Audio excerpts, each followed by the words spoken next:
The night of June 8th, 793, was supposed to be just like any other on the quiet island of Lindisfarne. Monks praying, waves lapping against the shore, the faint glow of candlelight flickering in the monastery.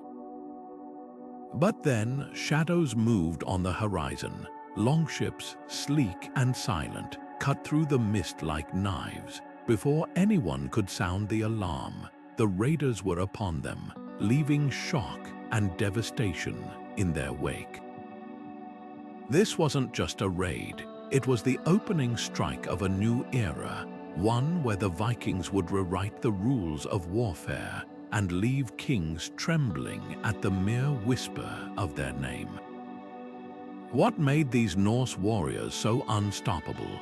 It wasn't just their fierce reputation or their ruthless axes, it was their genius for the unexpected. They didn't just attack, they outthought their enemies, striking where and when they were least expected. Monasteries, royal strongholds, even the heartlands of powerful kingdoms, nowhere was safe. Their raids weren't random acts of violence, they were calculated masterstrokes designed to cripple morale, destabilize rulers, and carve their legacy into history. And the most shocking part, some of these attacks were so bold, so perfectly timed, that they toppled kings in a single night. Today, we're unraveling 20 of the most audacious Viking raids, the ones that caught entire kingdoms off guard and changed the course of medieval Europe. From the infamous Sack of Lindisfarne to lesser-known but equally daring strikes, we'll explore how these warriors used speed, deception, and sheer nerve to humble the mightiest rulers of their time. You'll see how they turned the element of surprise into an art form, and why, even centuries later, their tactics still fascinate us. So, if you've ever wondered how a handful of raiders could bring empires to their knees, you're about to find out. Let's set sail into the past where every shadow could hide a longship and every dawn might bring a reckoning. To grasp why the Vikings became the terror of medieval Europe, we need to step back and see the world through their eyes. The late 8th century wasn't just about longships and raids, it was an era of shifting power, where kingdoms were still finding their footing after the collapse of Rome. Coastal monasteries, often isolated and rich with treasure, became irresistible targets. But here's what set the Norse apart. They weren't just raiders, they were master strategists who studied their enemies. They knew Christian monasteries rarely kept weapons, that summer meant calmer seas for swift getaways, and that kings were often too busy feuding with rivals to guard their shores. Take the famous attack on Lindisfarne. It wasn't random brutality. The Vikings chose a holy site precisely because it was undefended, sending a chilling message. Even God's houses weren't safe. And they timed it for June, when monks would be harvesting food, making the island a stocked pantry ripe for looting. This wasn't luck, it was reconnaissance. Norse traders had likely visited these coasts before, memorizing tides, spotting weaknesses, and whispering details back to their warlords. What made their tactics revolutionary was the sheer unpredictability. While European armies clashed in predictable battles, Vikings struck like lightning, vanishing before reinforcements could arrive. A king might wake to find his harbor in flames, his treasury emptied, and no enemy in sight. And by the time word spread, those same raiders could be hundreds of miles away, striking another unsuspecting town. Their secret mobility. A longship could sail in just 3 feet of water, letting them raid up rivers no one thought navigable. While heavy cavalry bogged down in mud, Vikings hit inland cities like Paris or Seville, places that assumed rivers were their protection. But perhaps their sharpest weapon was psychology. Each raid amplified fear, making rulers overreact, wasting resources on coastal defenses while Vikings simply changed targets. When Wessex built forts to guard against sea attacks, the Norse simply went around them, carving through weaker neighbors. This wasn't just violence, it was a calculated war of nerves where perception became as deadly as any axe. And as we'll see in the raids ahead, that psychological edge, more than any blade, is what shattered kingdoms. Lindisfarne wasn't just a target, it was a statement. When those longships appeared out of the mist in 793, they didn't just bring chaos, they revealed a terrifying new reality. The monks who chronicled the attack called it a punishment from God, but the Vikings had a far more practical motive. This wasn't about religion, it was about opportunity. The monastery's isolation, its wealth of golden relics and silks, the lack of guards, every detail made it the perfect mark. What made Lindisfarne so devastating wasn't just the loot taken, but the way it was taken. The raiders struck with precision, overwhelming the monks before resistance could even form. Then, just as quickly, they vanished back into the sea, leaving behind smoldering buildings and a stunned continent. News of the attack spread like wildfire, carried by terrified survivors and traders. For the first time, Europe realized its coasts weren't just vulnerable, they were hunted. But here's what's often overlooked. Lindisfarne wasn't a one-off. It was a proof of concept. The Vikings saw how easily shock and speed could paralyze a stronger enemy, and they replicated it ruthlessly. Within years, monasteries from Iona to Jarrow fell to the same tactics. Each raid refined their approach, studying tides, probing defenses, always staying one step ahead. By the time kings mustered their armies, the raiders were already counting their silver elsewhere. The true genius of Lindisfarne lay in its timing, too. Summer raids meant calm seas for escape, but also something darker, the psychological blow of desecrating sacred ground during holy seasons. The message was clear: no tradition, no sanctuary, no king's decree could stop them. And as we'll see next, that same blueprint of speed, surprise, and audacity would soon topple far greater targets than monasteries. The age of Viking terror had begun, and Europe would never look at the horizon the same way again. If Lindisfarne announced the Vikings' arrival, the siege of Paris in 845 proved they could outplay kings at their own game. Ragnar Lothbrok, a figure halfway between legend and history, led 80 longships up the Seine, a move so audacious the Franks never saw it coming.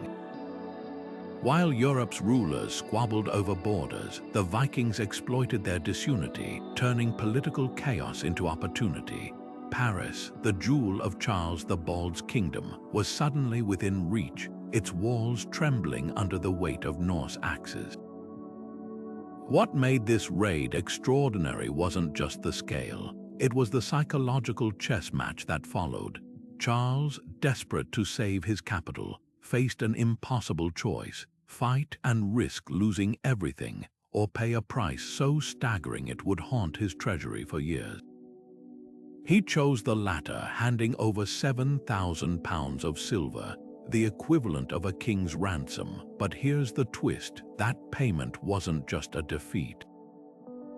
It was a blueprint. The Vikings realized something revolutionary. Fear could fill their longships with silver faster than any battle.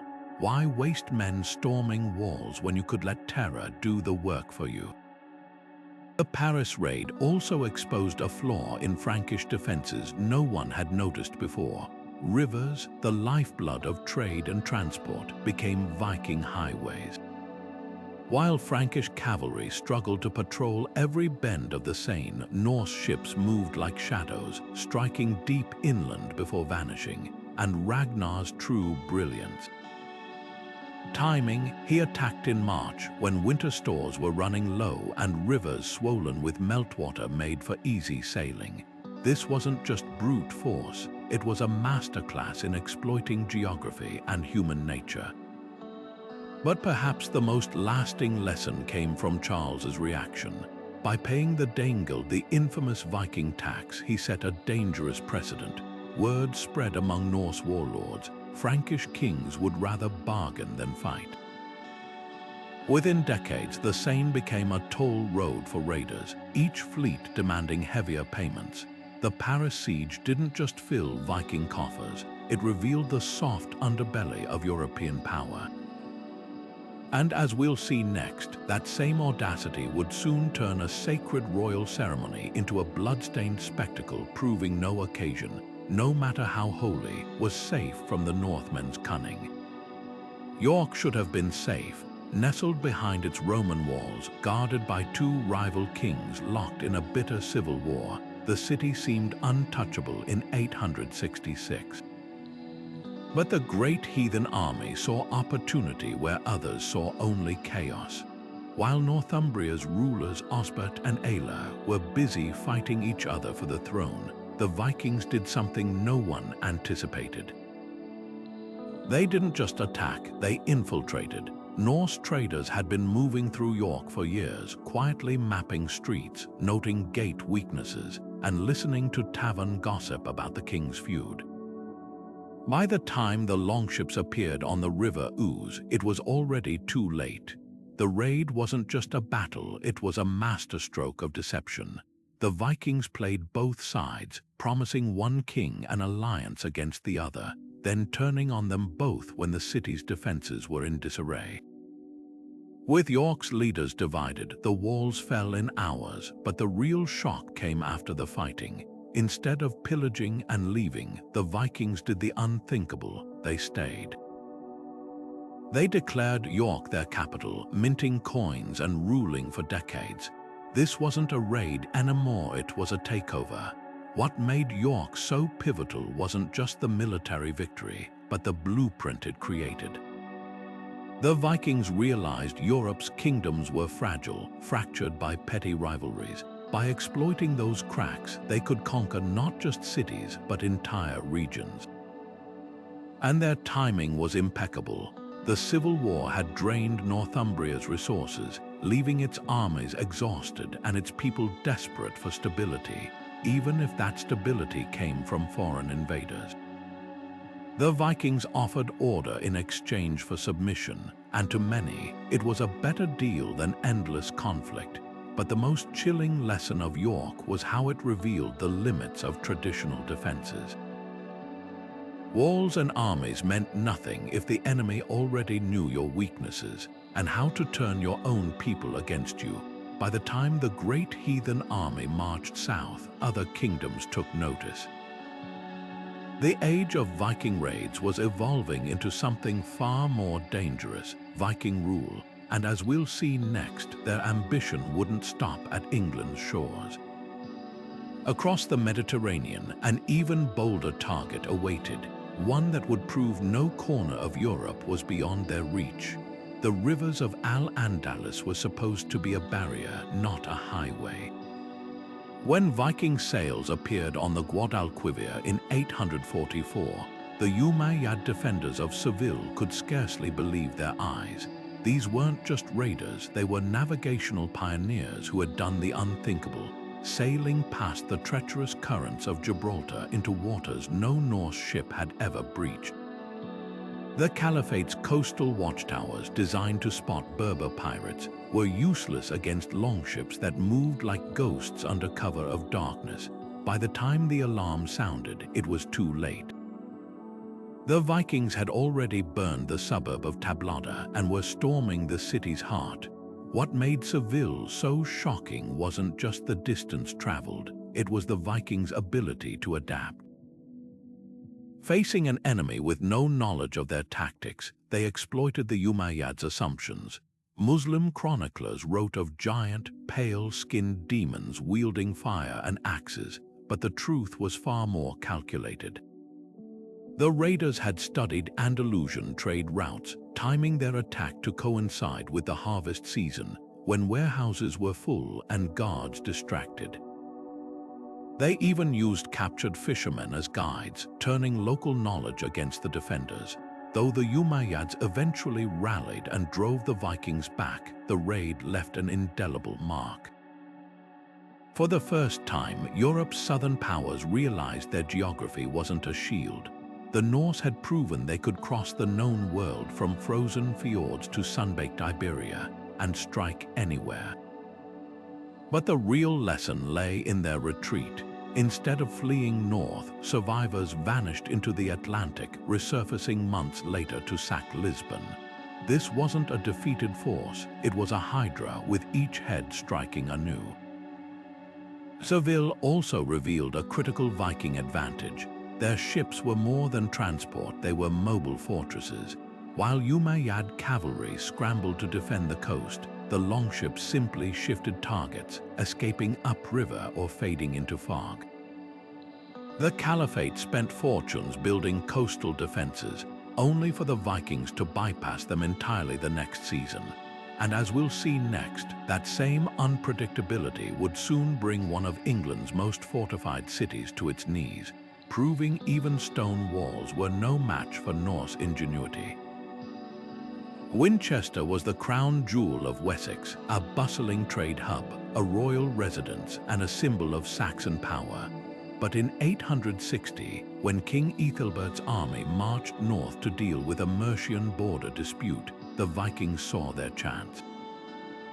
This wasn't just another coastal raid, it was a surgical strike into the very heart of Anglo-Saxon England. While most attackers would have balked at targeting such a fortified inland city, the Norse had a secret weapon: information. Rumors swirled for years afterward about how they'd done it.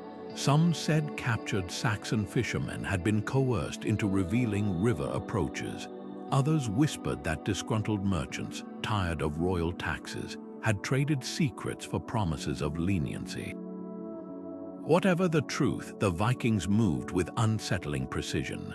They avoided guarded roads, slipping through marshes thought impassable, then struck at dawn when the city's militia was still groggy from a feast the night before. The gates fell before the alarm could even be raised. What made Winchester so devastating wasn't just the loot, though the raiders carried off church silver, silks, and even the king's own ceremonial sword, but the humiliation. Ethelbert returned to find his treasury emptied, his people in chaos, and no enemy left to fight. The Vikings had vanished as suddenly as they'd appeared, their longships gliding down the Itchen River before Saxon cavalry could intercept them. This wasn't just theft, it was a calculated demonstration of vulnerability. If Wessex's capital wasn't safe, nowhere was. The raid exposed a fatal flaw in Saxon defenses: centralized power. By focusing all wealth and authority in a few key towns, the Anglo-Saxons had created irresistible targets. The Vikings, masters of decentralized warfare, exploited this mercilessly. Winchester taught them that inland cities, though daunting, often had complacent garrisons and predictable routines, and as news spread, other Norse bands took note. Soon, rivers across England bristled with hidden camps and scout parties, all gathering intelligence for the next strike. But the most chilling legacy of Winchester was psychological. The Saxons began seeing traitors everywhere: neighbors who traded with Danes, priests who spoke Old Norse, even their own guards who'd slept through the attack. Trust eroded just as surely as the kingdom's silver reserves. And as we'll see next, that same paranoia would grip a Frankish king when Vikings turned his own coronation day into a nightmare, proving no moment, no matter how sacred, was beyond their reach. Bamburgh Castle wasn't just a fortress, it was a legend.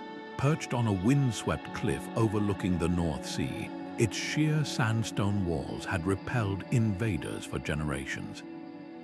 Saxon poets called it the stronghold of the Sea Kings, a place so secure that even birds struggled to land on its battlements. But in 867, the Vikings rewrote that legend in a single night. While the garrison slept, confident in their unassailable position, shadows crept up the cliffs below. The Norse had done what everyone thought impossible. They'd turned nature's greatest defense into their own deadly ladder. What made this raid extraordinary wasn't just the audacity, it was the meticulous planning behind it. Viking scouts had likely studied the castle for weeks, noting when guards changed shifts, where the cliffs were most weathered, even how moonlight reflected off wet stone to mask movement. They chose a moonless night, scaling the rocks with ropes and iron spikes, their leather shoes silent against the sandstone. By the time the alarm was raised, attackers were already inside the walls, torches in hand. The fortress that had never fallen was burning before dawn. Bamburgh revealed a terrifying truth about Viking warfare. They didn't just break rules, they exploited assumptions. Saxon engineers had designed the castle to repel ships and siege towers, never imagining an enemy would risk the cliffs. But the Norse raised scaling fjords for bird eggs and hunting seals on icy outcrops, saw not an obstacle but an opportunity.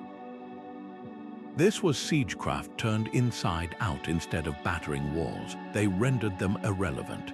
The psychological blow was even more devastating than the military loss. When word spread that Bamburgh had fallen, other fortresses suddenly seemed vulnerable. If sheer cliffs couldn't stop the Northmen, what could? The raid also exposed a critical weakness in Saxon defenses, over-reliance on terrain. While commanders boasted about natural barriers, the Vikings studied them for weaknesses.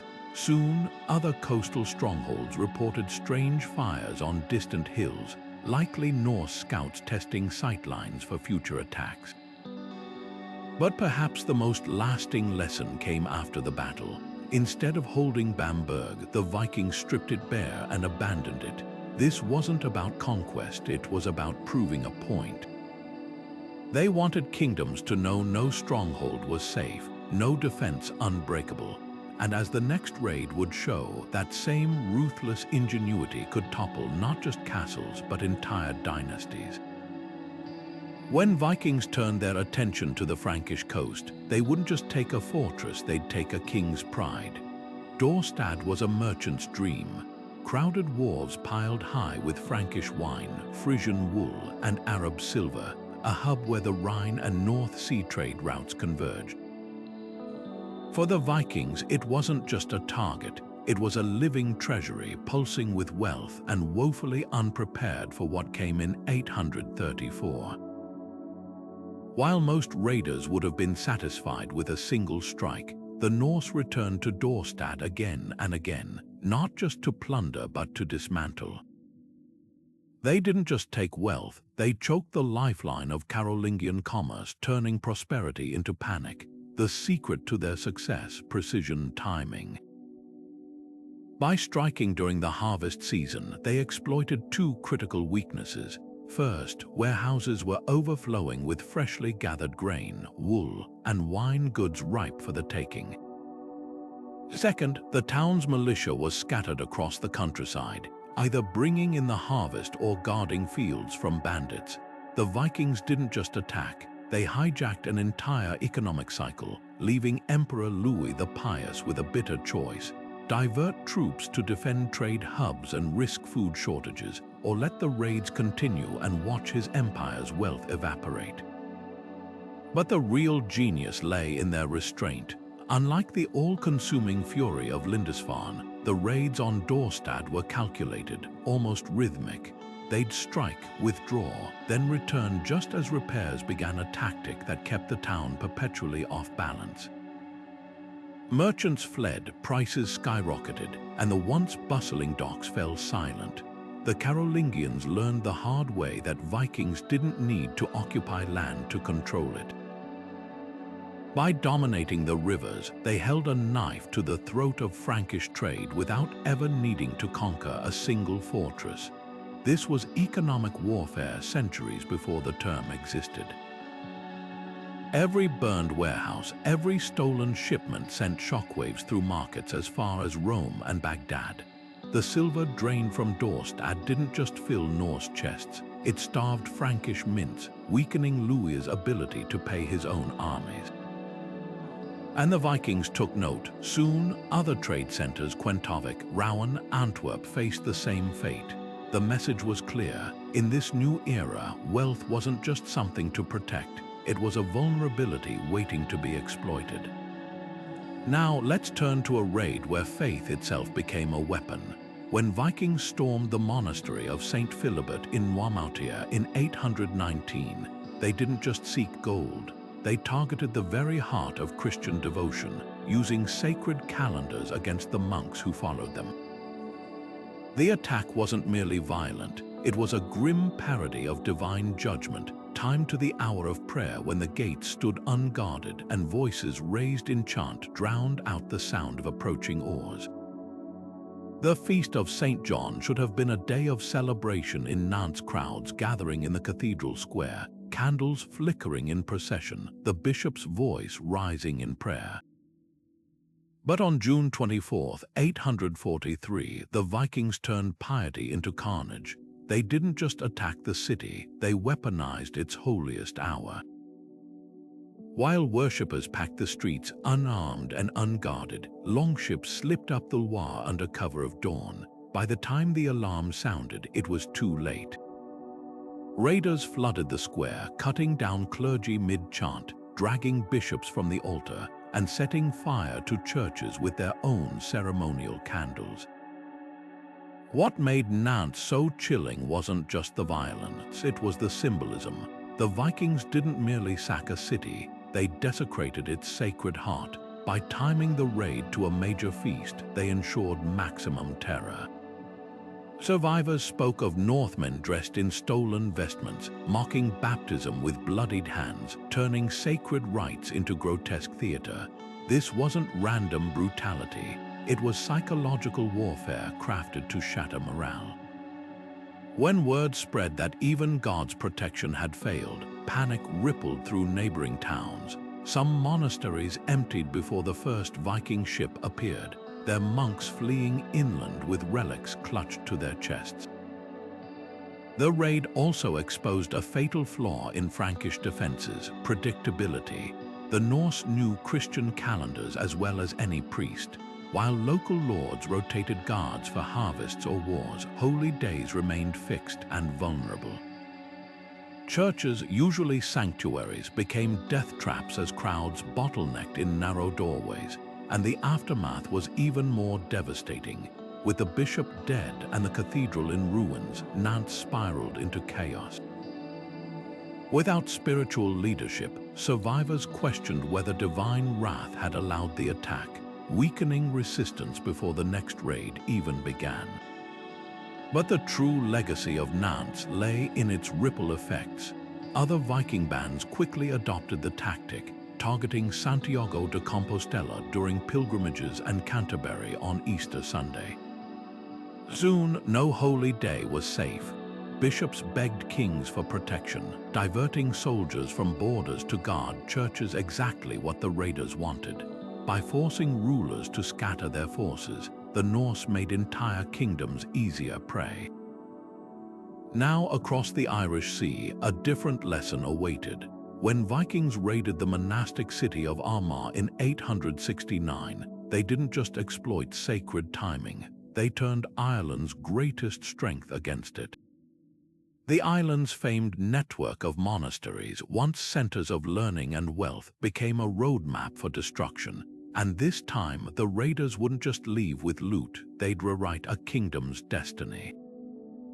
Armagh wasn't just another monastery, it was the spiritual heartbeat of Ireland, a place where scholars from across Europe came to study and pray. By the time Viking sails appeared on the horizon in 895, the Norse had already learned a brutal lesson from decades of raiding. Holy sites were more than repositories of gold, they were levers of power. But this time, they didn't just come for the relics, they came to play a deadly game of Gaelic politics.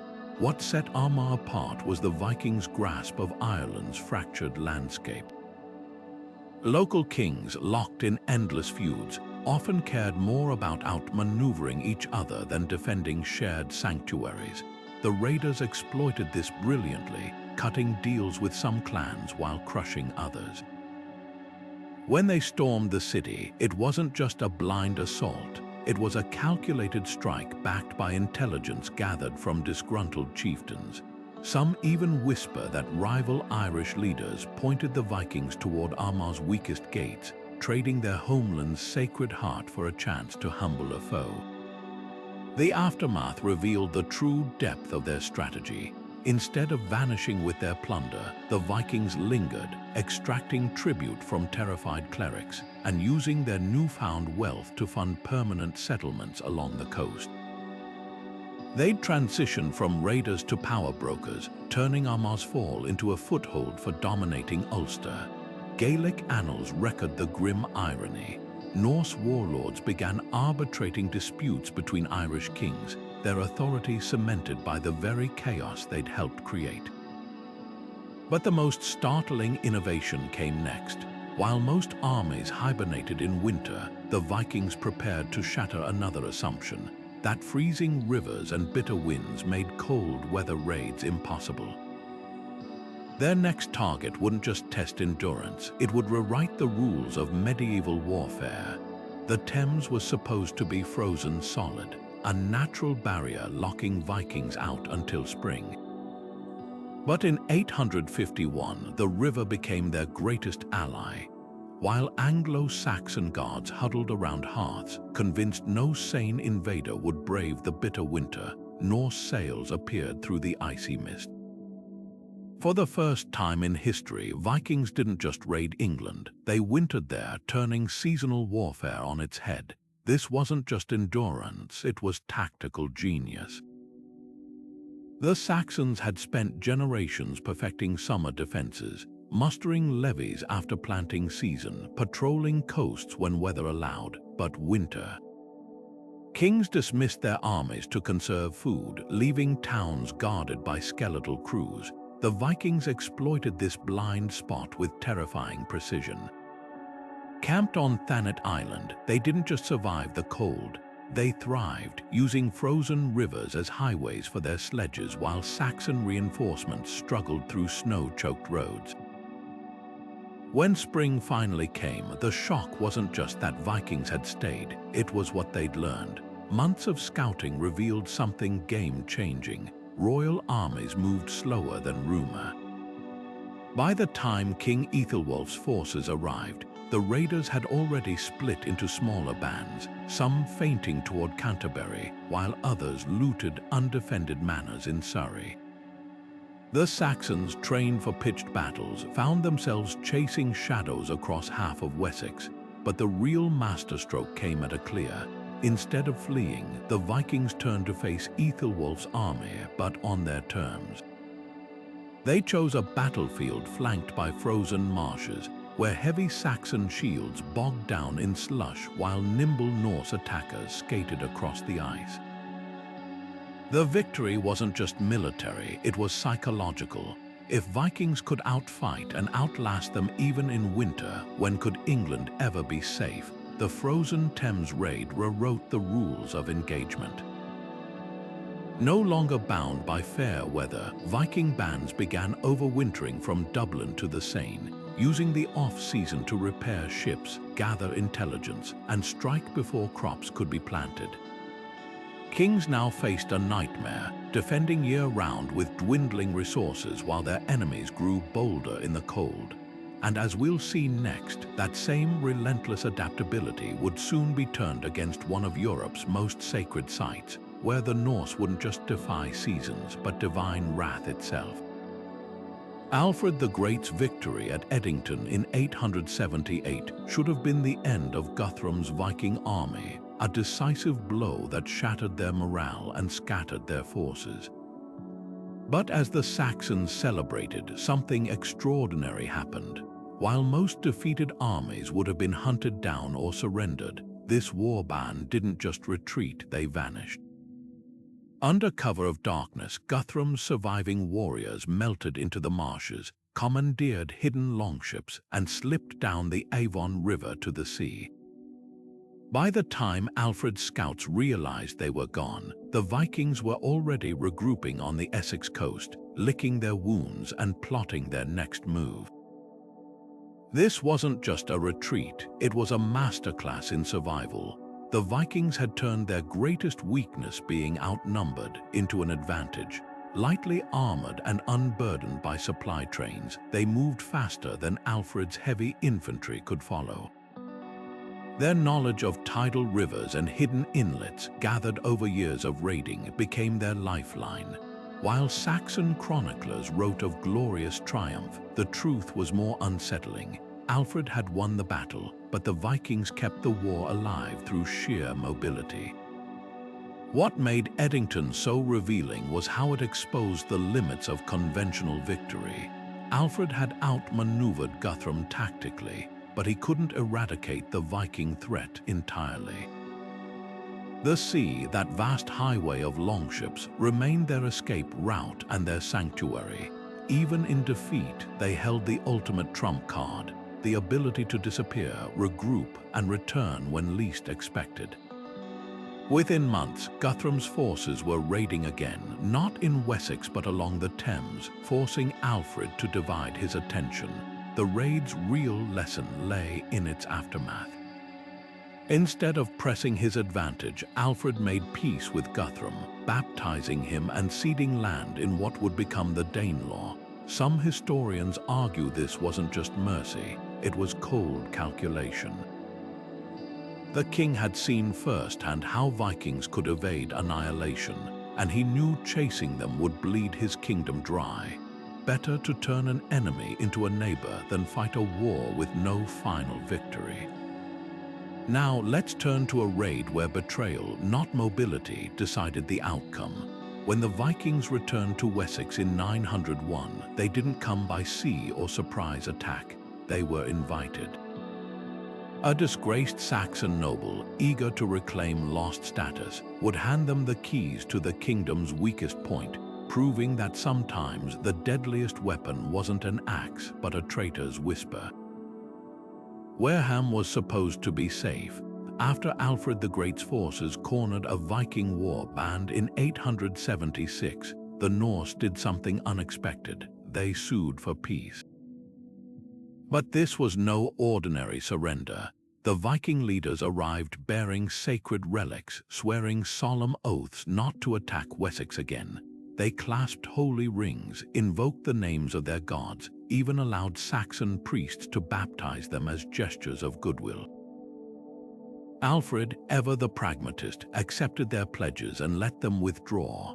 Then, just days later, those same Vikings were burning villages along the Dorset coast, their solemn vows reduced to ashes. What made Wareham so chilling wasn't the violence, it was the cold calculus behind it. The Vikings hadn't just broken their word, they'd weaponized trust itself. By exploiting Alfred's Christian reverence for oaths, they bought themselves precious time to regroup and rearm. While Saxon scouts relaxed, believing the threat contained, the Norse were already plotting their next move. Their retreat wasn't a defeat, it was a feint, a tactical pause to choose a softer target. This raid laid bare a brutal truth. Viking diplomacy was just warfare by other means. They understood that medieval kings like Alfred couldn't simply slaughter oath breakers without risking divine wrath, so they turned that piety against him. The relics they swore upon weren't just symbols, they were psychological shields, ensuring the Saxons would hesitate before striking.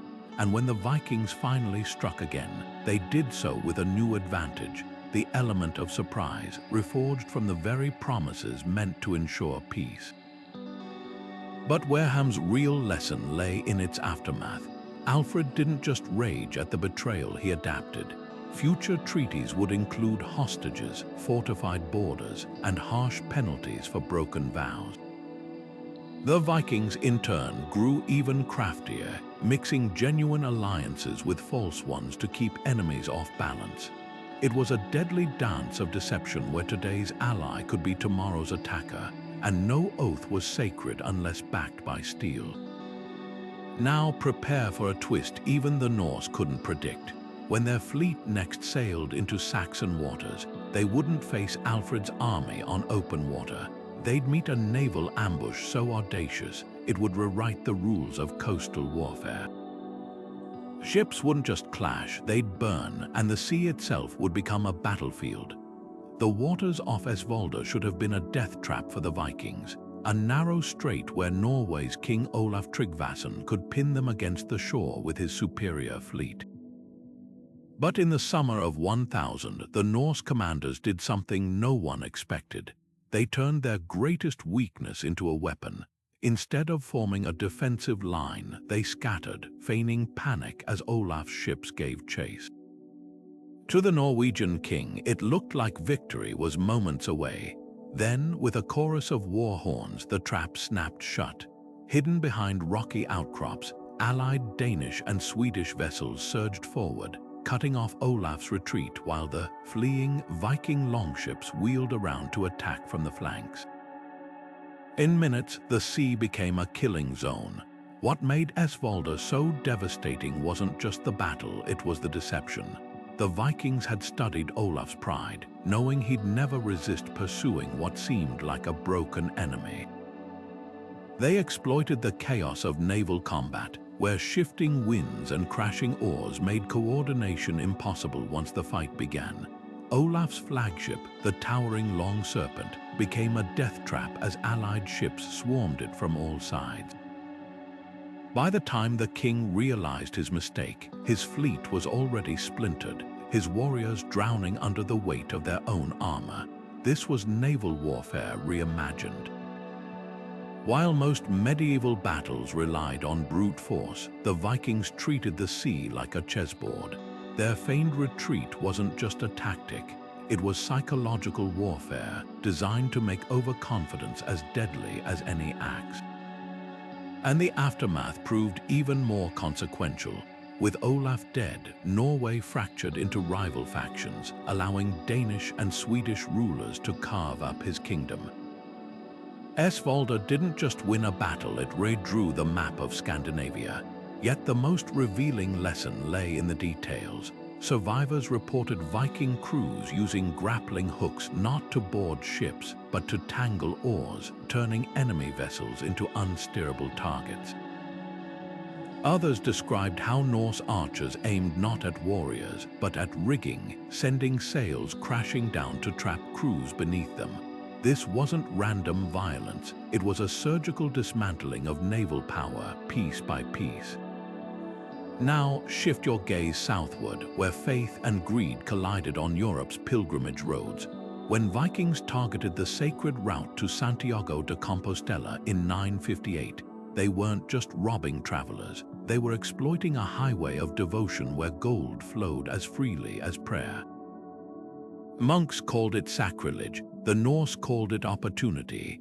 The mountain pass at Roncesvalles was supposed to be sacred ground, a well-trodden path where pilgrims whispered prayers under towering pines, trusting divine protection on their journey to Santiago. But in 778, it became a slaughterhouse. Basque warriors, not Vikings, first perfected the art of the Highland ambush here, annihilating Charlemagne's rearguard in a storm of boulders and arrows. Yet the Norse were quick students. Within decades, Viking raiders adopted this brutal tactic, turning Europe's pilgrimage routes into hunting grounds. What made Roncesvalles so transformative wasn't just the violence, it was the revelation that terrain could be as lethal as any blade. Basque fighters used the pass's narrow turns to funnel Frankish knights into kill zones, where falling rocks crushed armor like parchment. The Vikings saw the genius in this. Soon, Norse bands lurked in fog-shrouded passes from the Pyrenees to the Scottish Highlands, waiting for merchants or monks to enter bottlenecks where escape was impossible. Unlike open battlefield raids, these ambushes required no grand numbers, just patience, positioning, and a ruthless grasp of human nature. Travelers, weary from climbing, rarely suspected an attack at the summit. The real innovation came in target selection. While the Basques struck Charlemagne's army for political revenge, Vikings monetized the tactic. Pilgrims, laden with offerings for distant shrines, became moving treasure chests. By raiding during peak pilgrimage seasons, the Norse turned faith into a vulnerability. Some even disguised themselves as fellow travelers, blending into processions before striking at night when the pious were deepest in prayer. But Roncesvalles' greatest legacy was psychological. After each ambush, survivors spread terror far beyond the actual danger zone. A single attack in one pass could empty trails across a kingdom, paralyzing trade and devotion alike. Kings faced an impossible choice: guard every mountain path and bankrupt their realms, or leave them open and watch their people lose faith in royal protection. Now, nature itself would become an accomplice. When Vikings sailed into the Bay of Biscay in 844, they didn't just rely on stealth, they harnessed the storms, using howling winds and crashing waves to mask their approach until the moment cliffs erupted with fire. Weather, it turned out, could be the deadliest weapon of all. The skies over Kent had been howling for days, waves churning, rain lashing the cliffs, every sensible sailor huddled ashore. That's precisely why the Vikings struck. In the autumn of 892, while Saxon sentries shivered in their watchtowers, convinced no fleet could survive such a storm, 30 longships materialized like ghosts from the tempest. Their sails, tattered but tenacious, bore them straight onto the beaches of Lympne. By the time the alarm sounded, the raiders were already dragging their ships beyond the tide line, their axes glinting in the sporadic moonlight. This wasn't just bravery, it was environmental warfare perfected. The Norse didn't merely endure the storm, they weaponized it. While Saxon chroniclers later wrote of devils riding the wind, the truth was far more calculated. Viking navigators had spent generations mastering the signs of squalls, learning to read cloud patterns and wave rhythms like a language. They knew these weren't just obstacles, they were camouflage. The same gales that kept defenders indoors also masked the creak of oars, the shouts of landing parties, even the crashes of ships grounding ashore, and the timing. Impeccable, the storm hit at the tail end of harvest season, when Kent's militias were dispersed across fields, their weapons stacked in barns. What made this raid revolutionary wasn't the plunder, though the Norse emptied Lympne's grain stores and churches with ruthless efficiency, but the aftermath.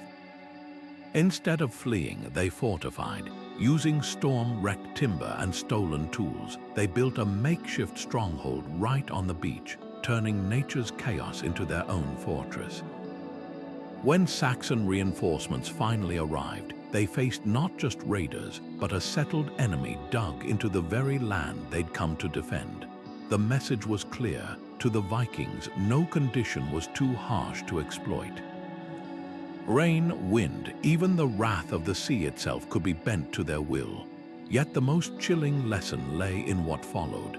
As Kent's leaders scrambled to respond, another Viking fleet appeared farther down the coast, this time under clear skies, their sails bright and banners high. While the Saxons braced for another storm-assisted strike, these ships sailed openly into Sandwich Harbor, their crews waving not axes but trade goods. The defenders, exhausted and paranoid, never stopped to wonder, why would merchants arrive so soon after raiders? By the time they realized it was the same warband, split in two to play both roles, the marketplace was already burning. The bustling docks of Dorstad had seen traders from every corner of the known world, Frisians haggling over wool, Franks unloading wine barrels, even the occasional Arab merchant flashing exotic silks. So when a new group of Norse peddlers arrived in 810 with fine pelts and amber jewelry, no one thought twice. They set up stalls near the wharves, joking with locals about the weather, even sharing salted fish with children. Then, as the market bell tolled midday, their smiles vanished.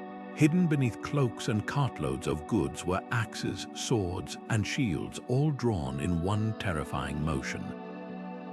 By the time guards realized these weren't merchants but raiders, the town's gates were already in Viking hands. What made Dorstad's fall so chilling wasn't the bloodshed, it was the theater. These weren't just warriors, they were performers who'd rehearsed every detail.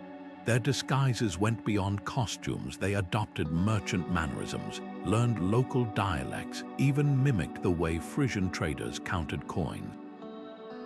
When they accidentally spilled a crate of apples near the gatehouse, it wasn't clumsiness, it was a distraction so others could note the guards' patrol patterns. Their deception revealed a brutal truth. In Viking warfare, information was as lethal as steel. The raid's aftermath exposed another layer of genius. While most attackers would have burned the docks and fled, these Vikings preserved the very trading infrastructure they'd exploited. They wanted Dorstad functioning enough to rebuild its wealth so they could strike again. Within years, the cycle repeated, friendly faces returning to market, only to transform into raiders when least expected.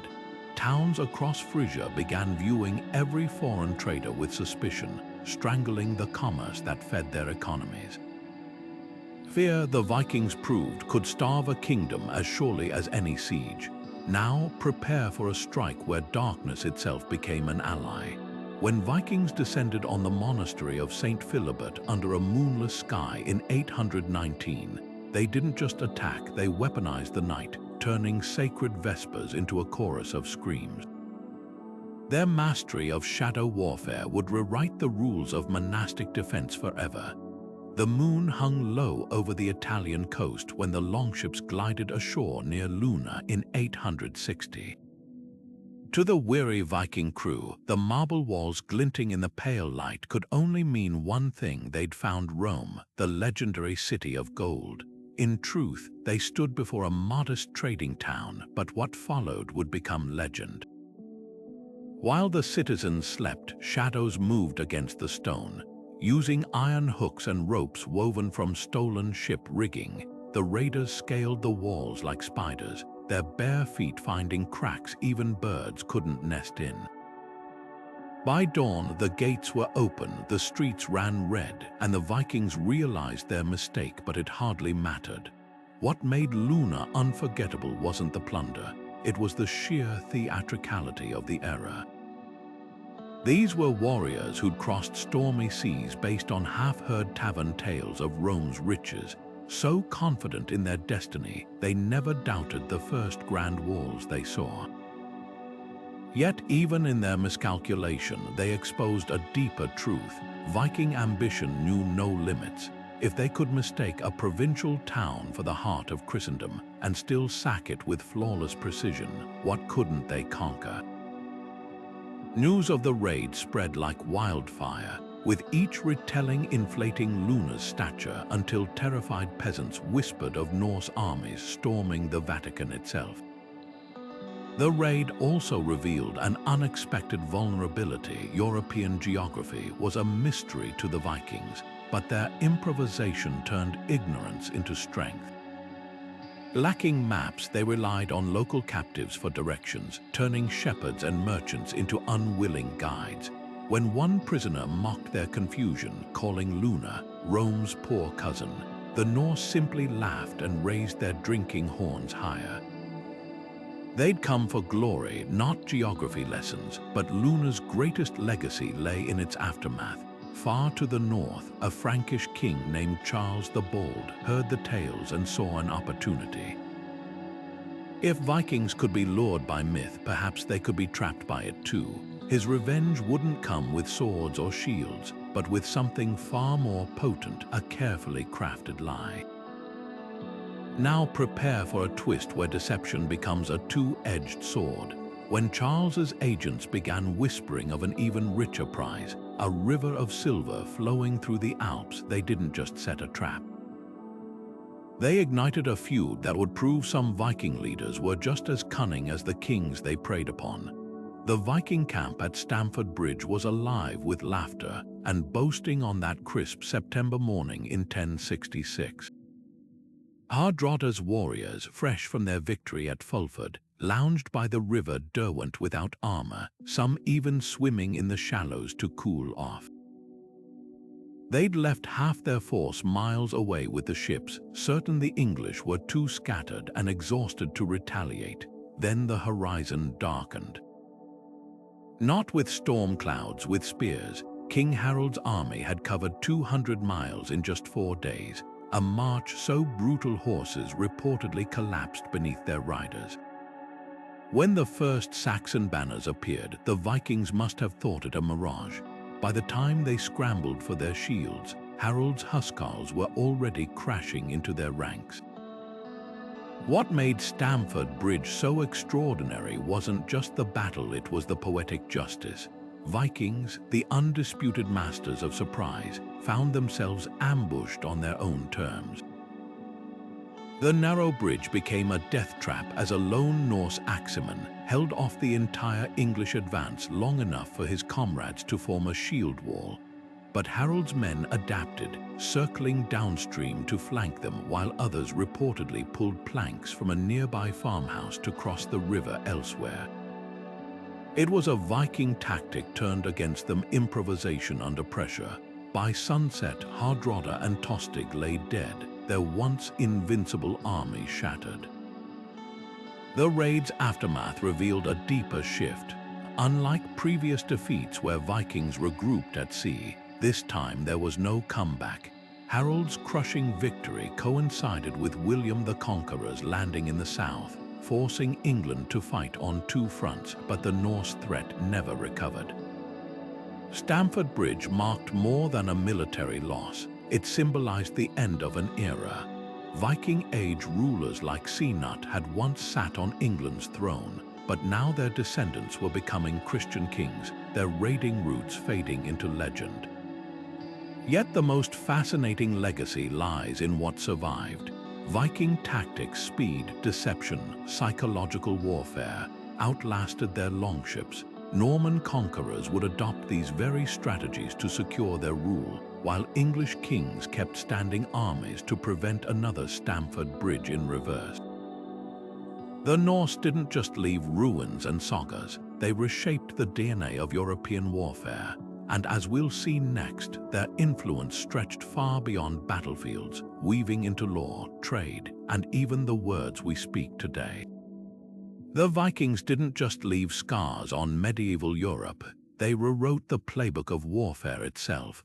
What set them apart wasn't raw brutality, but a chilling precision in how they exploited every weakness, from geography to human psychology.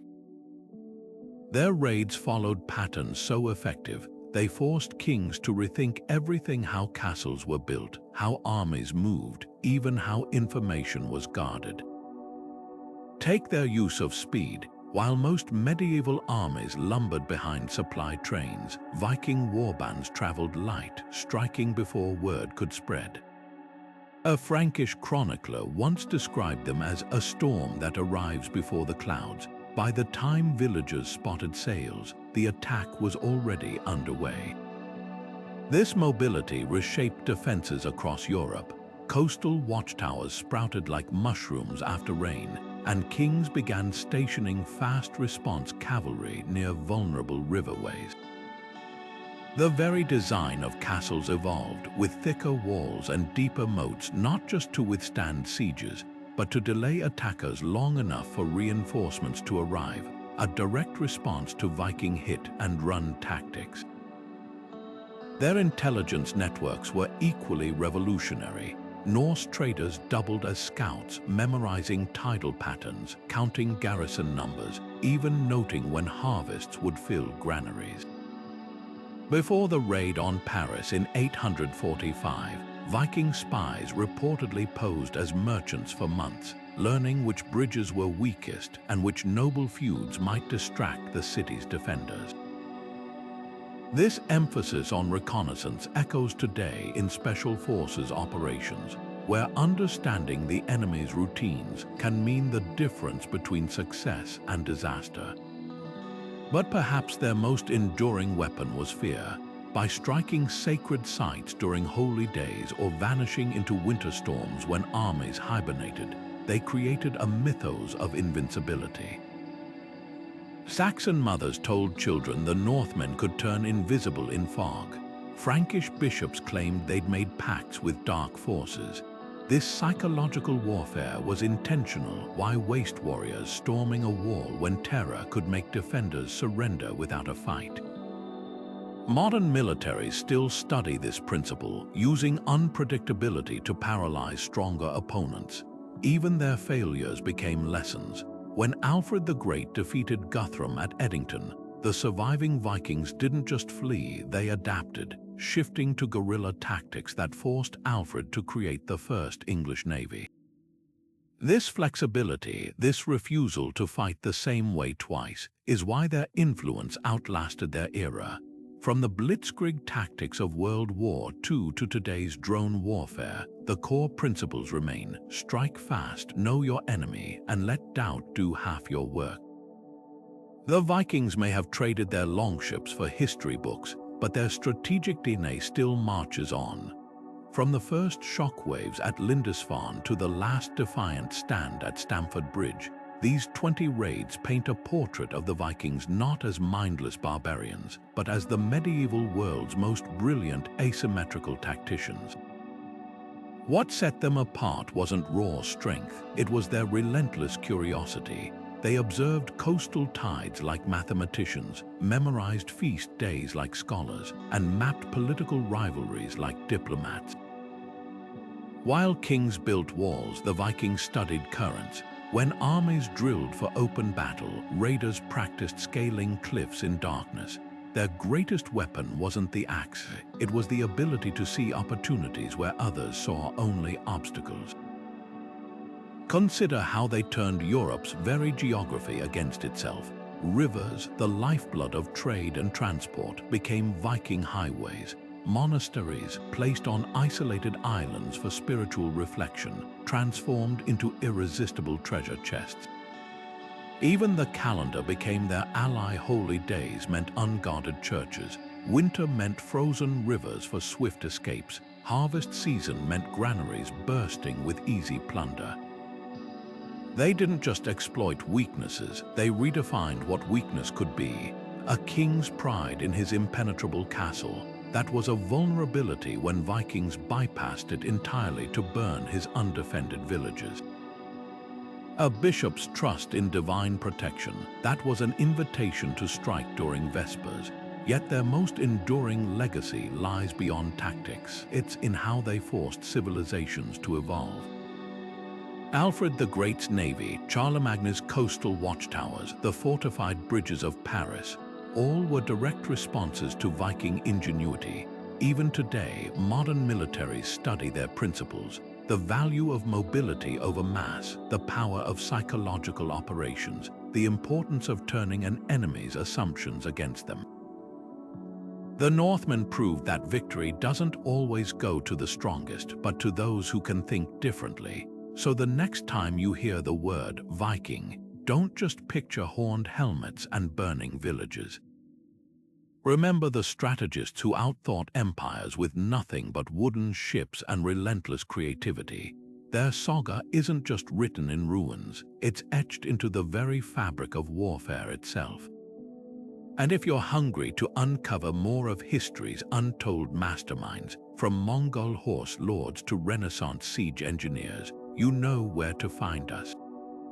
Until next time, keep questioning, keep exploring, and never assume the horizon is